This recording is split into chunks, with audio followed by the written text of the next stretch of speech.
y'all, Stephanie here with Minimalist Mom Life, and welcome back to my channel.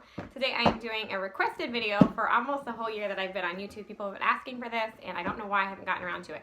But I'm talking about minimalism and paper clutter. So what organizing systems we have in place to not have paper clutter, and I thought it's a good time to do this video because in all of my 5 things to declutter now videos that I've been doing, I've been talking about getting rid of your paper clutter as being one of the first things that you do. So I thought I'd show you the systems we have to keep the paper clutter under control. This first one I'm going to show you, I've shown you before in my video on being sentimental and minimalism, and this is, we got this box when we got married. It had like a present in it, and we have used it as a card box, and so it has like all the cards that Jason and I have given to each other over the years, and if there was something special, like it has the wedding card from my grandparents to us, stuff like that. So sentimental paper items go in here. Along with when I change out photos in our frames, Lucy's obviously going to be in this video. If you're new to my channel, Lucy is my 4th child. I have 4 and under. Along with like pictures, when I'm changing out the pictures in our frames, I put those other pictures in here. So that's the way we control the card type clutter. I got asked recently what about the kids and cards that they get. They do each have, again, that video on being sentimental and minimalism, and they each have their own box of stuff. So that's how we handle that. The next thing that I do is in our kind of junk drawer in the kitchen, I have a box, I have a manila envelope folder here for tax stuff, so that throughout the year, anything that we're going to need, or I think we might need, or I'm not sure if we're going to need for taxes, I can just put it in here, and then when tax time comes around, and I'm ready to sit down or do taxes, or take it to the tax person, I have this ready to go. So I have that for tax stuff, which is really handy as you're getting the mail closer to that time of year. The next thing I have, the 2 big main items I have for handling our paper stuff, is I just have 2 of these expanding pocket organizers. So thank you, Lucy. Lucy's gonna play with one of these things. Let me let you play with this box. Here you go, play with the box.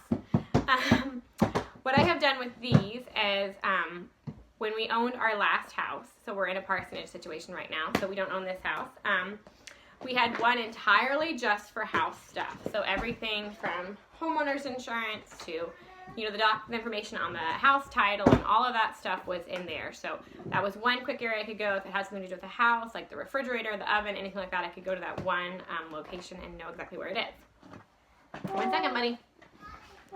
Okay. And then what I have besides one for the house stuff, and we still have that one, is I have one for just life. And what I do is there is a tab, I'm not going to open it, obviously personal information, but there is a tab for each child's information regarding the accounts and stuff that they have. There is a tab for health insurance, and then there are tabs for taxes for the last 7 years, I think it is, that you're supposed to keep taxes. Some people say 5. You can ask your tax person how long. But anyways, I have just a slot for each of those. And so as stuff comes in the mail, I have to get shop records, things like that. I know exactly where to go to look for those things. I have a tab for each of our cars. So the latest maintenance or any maintenance stuff that we've done with the cars I want to keep up with, car insurance stuff, renter's insurance, all that kind of stuff, just have a tab for each one.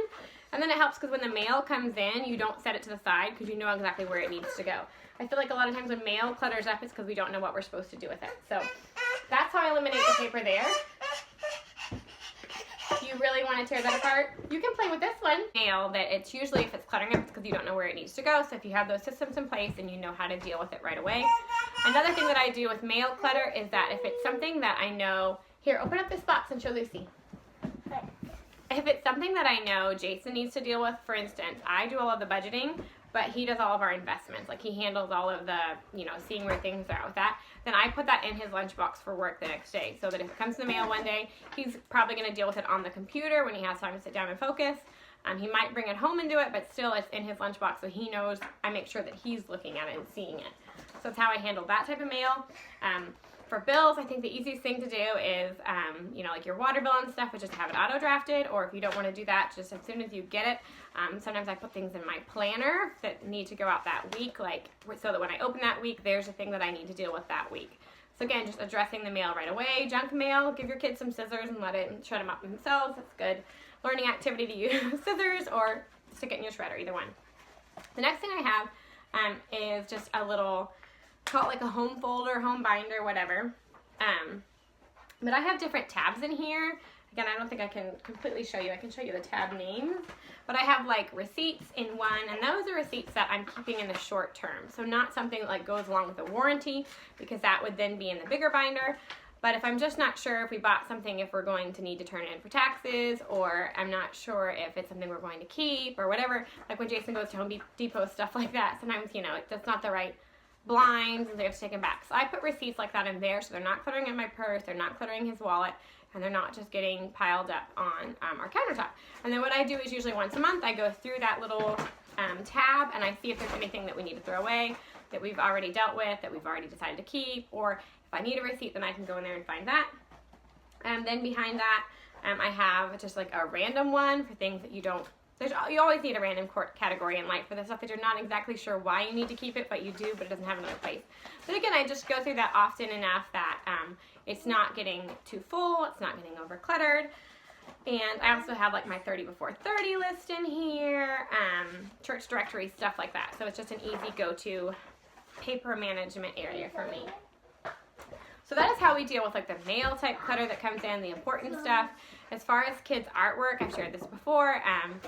The boys hang some stuff up in their room if they want to. A lot of times we send it off to grandparents or we give it away, and then a bunch of it just goes straight to the trash. And unless it's, I mean, if they wanted to keep it, we could, some of it, but for the most part, they enjoy doing it, and by the next day, it's dried, the paint's dried on that paper, and it's gonna go into the trash, and we're gonna make a new artwork that day.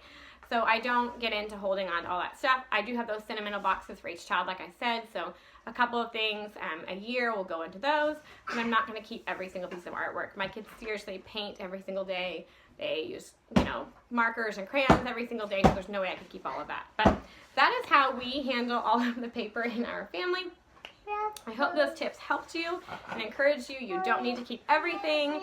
And my biggest tip, no, you can't have that, honey, is to deal with it as soon as it comes in. That is seriously the easiest thing. If you are not able to deal with your mail, don't go get it out of the mailbox until you are. So I hope you all enjoyed this video, and I will talk to you in my next one.